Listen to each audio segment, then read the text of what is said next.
കേശുവാണ് എന്തെങ്കിലും പ്രശ്നം വന്നു കഴിഞ്ഞാൽ ആരും മുന്നിൽ നിൽക്കില്ല. എന്താടാ കേശു ഇവിടെ സെന്റ് അടിച്ച് ഇവിടെ കയറിയിരിക്കണ? டே கேசு, எங்கிட்ட ஒரு 2500 ரூபாய் இருக்கு. அது வேணா நான் உனக்கு தரேன்டா. അതങ്ങ് വാങ്ങിക്കേട്ടാ. ഈച്ച് പോവാച്ചേ അവിടുന്ന്. എനിക്ക് വേണ്ടത് 20,000 രൂപയാണ്. 2500 രൂപയൊന്നും മരുന്നിന് പോലും തികയില്ല. വാ എന്താ വാ, എന്താണ് ഒരു ആൾക്കൂട്ടം? കേശുവേട്ടൻ വിഷമിച്ച് കണ്ണൊക്കെ കലങ്ങിയിരിക്കുന്ന കണ്ടാ? കണ്ണ് കലങ്ങിയിരിക്കുന്ന ഇനി ഇങ്ങനെ പല നമ്പറും കാണണ്ട വരും. ചേച്ചി എന്താ ചേച്ചി പറയണേ? ഞാൻ ചേച്ചിയുടെ എന്തൊരു നമ്പർ കാണിക്കാൻ വന്നതാണ്. നിങ്ങൾ എല്ലാവരും ചുമ്മാ എന്റെ തലയിൽ കയറാൻ അങ്ങോട്ടും ഇങ്ങോട്ടും പോവും. ആരും കേശുവേട്ടൻ കുറ്റം പറയാതെ. പാവം കേശുവേട്ടൻ. കനകം, നീ കട്ടൻ ചായ കൊണ്ട് കൊടുത്തിട്ട് എളുപ്പം വരാന്ന് പറഞ്ഞിട്ട് അടുക്കളന്ന് പോരുന്നേ? ஆமாம்மா, கேசு ஆனா இந்த சாய குடிக்கலம்மா, அதனால பேசிட்டு அப்படி நின்ன. അല്ല, ഇതെന്ത് എല്ലാരും കൂടി എവര് വട്ടം കൂടി ഇരിക്കുന്നേ? കേശുമോൻ ഇവിടെ കരഞ്ഞ് വിഷമിച്ച് അവശനായിരിക്കുന്നു. അതെ, ദയവ് ചെയ്ത് നിങ്ങൾ എല്ലാരും പോയി സ്വന്തം കാര്യങ്ങൾ നോക്കൂ. എനിക്ക് വയ്യ, എനിക്കൊരു സമാധാനം എന്താ? എടാ കേശു, നിനക്ക് എന്തിനാണ് 20,000 രൂപ? ഒരു അത്യാവശ്യത്തെ കാര്യത്തിനാണ്. എന്താണ് കേശു പൈസ ഒക്കെ മറക്കണേ? എന്തെങ്കിലും മനസ്സിൽ കണ്ടിട്ടുണ്ടോ? ആ ഉണ്ട്, ഞാൻ മെർലിനെ വിളിച്ചോണ്ട് വരാൻ പോണു. കേശു, അല്ല പിന്നെ അമ്മൂമ്മ, ഞാൻ എന്തിനു പറയണം ഇങ്ങനെ അർത്ഥം വെച്ച് സംസാരിച്ചു കഴിഞ്ഞാ? கேசு, வந்து ஏதா சாப்பிடுறா.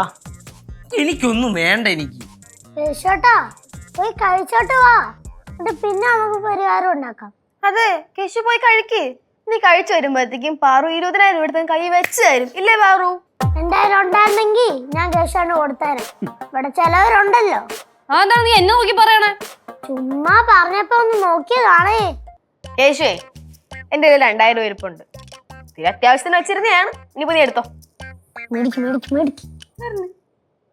പോടെ അവിടുന്ന്. 2,000 രൂപ ഒന്നുമില്ല, എനിക്ക് 20,000 രൂപ വേണം. ചേട്ടാ, കനയാന്റിയുടെ കയ്യില് 2,500 രൂപ, ശിവചേച്ചിയുടെ കയ്യില് 2,000 രൂപ. അപ്പൊ എത്രയായി? എത്രയായി? അതല്ലേ ഞാൻ അങ്ങോട്ട് ചോദിച്ചേ, എത്രയായി? നീ പറ, എത്രയായി? എനിക്കറിയാമെങ്കിൽ ഞാൻ അങ്ങ് പറയൂലേ. എങ്ങനെ അറിയാനാ? പഠിക്കാൻ വിളിക്കുമ്പോഴേ പഠിക്കാൻ വരണം. ഇത് തെക്കോട്ടും വടക്കോട്ടും അങ്ങോട്ടും ഇങ്ങോട്ടും നടക്കണം. മൂത്തവന് ചീത്ത പറയാനും കുറ്റം പറയാനൊക്കെ നല്ല നാക്കുണ്ടല്ലോ. കണക്കറിയാൻ പാടില്ലേ? ഇവിടെ എന്തായാലും കണക്ക് കൊടുപ്പിക്കണ? എല്ലാരും ഒന്ന് പോവോ? ആന്റി ഒന്ന് പറഞ്ഞാ 4,500 ரூபாய் ஆச்சு. അതുപോലെ ചേച്ചി പോടി. 20,000 4,500 തമ്മിൽ തിരിച്ചറിയാത്തോളെ. കേശുമോനെ, നിനക്ക് അത്രയ്ക്ക് അത്യാവശ്യമാണെങ്കിൽ അമ്മൂമ്മ ഒരു വള തരാൻ പണയമൊക്കെ. ആ തന്ന വള തിരിച്ച് ആരെടുത്ത് തരണം? നിന്റെ ലച്ചു ചേച്ചി എടുത്തു തരും. പിന്നെ ലജ്ജ ചേച്ചി ഇരിക്കുകയാണല്ലോ പൈസ. അമ്മൂമ്മേ, ആവശ്യമില്ലാതെ ഈ കുഴിയിൽ എന്നെ ചാടിക്കാൻ നോക്കണ്ട. ഞാൻ പോകും. അല്ല, പൈസയുടെ കാര്യക്കാണ് നിക്കിട്ട്. എന്തിനാണ് പൈസ? അത് പറ. പൈസ പൈസ എനിക്ക് സ്വർണം മേടിക്കാനടി, സ്വർണം മേടിക്കേ. അവനെന്തിനാ സ്വർണം? എന്തിനു മുമ്മ? എനിക്കറിഞ്ഞൂടാ. നിനക്കും കണ്ടറിയോ? എനിക്കറിഞ്ഞൂടാ.